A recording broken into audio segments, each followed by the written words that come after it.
कर्नाटक में लॉकडाउन खत्म कर दिया गया है, लेकिन थर्ड वेव को देखते हुए रियासती हुकूमत ने यह फैसला किया है कि नाइट कर्फ्यू जारी रहेगा। नारायण हेल्थ के चेयरमैन डॉक्टर देवी शेट्टी ने कहा है कि थर्ड वेव में बड़ी तादाद में बच्चे कोरोना से मुतासर होंगे और ऐसे में कर्नाटक के डॉक्टर्स को भी इसके लिए तैयार रहना चाहिए।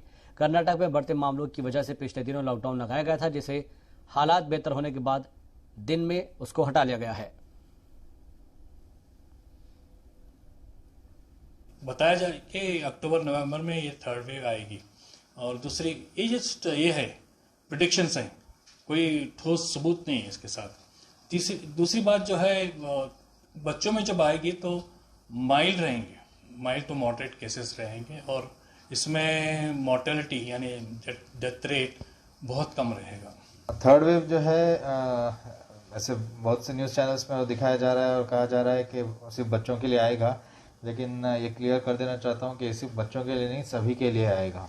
ठीक है, ओके। हम ज़्यादा प्रिपेयर्ड बच्चों के लिए इसलिए हैं क्योंकि हम उम्मीद करते हैं कि उस वक्त तक ज़्यादातर एडल्ट्स जो हैं वैक्सीन लिए होंगे, तो उनमें सीवियरिटी उतनी ज़्यादा नहीं होगी। तो इसलिए ससेप्टिबल ग्रुप जो बचता है वो पीडियाट्रिक्स बचता है, बच्चों में सीवियर होने का हम एक्सपेक्ट कर रहे हैं। लेकिन अभी तक जो देखा गया है बच्चों में जो भी पॉजिटिव आए हैं, मेजॉरिटी ऑलमोस्ट 90 to 92% बच्चे जो हैं माइल्डली सिम्टोमेटिक या एसिम्टोमेटिक रहे हैं।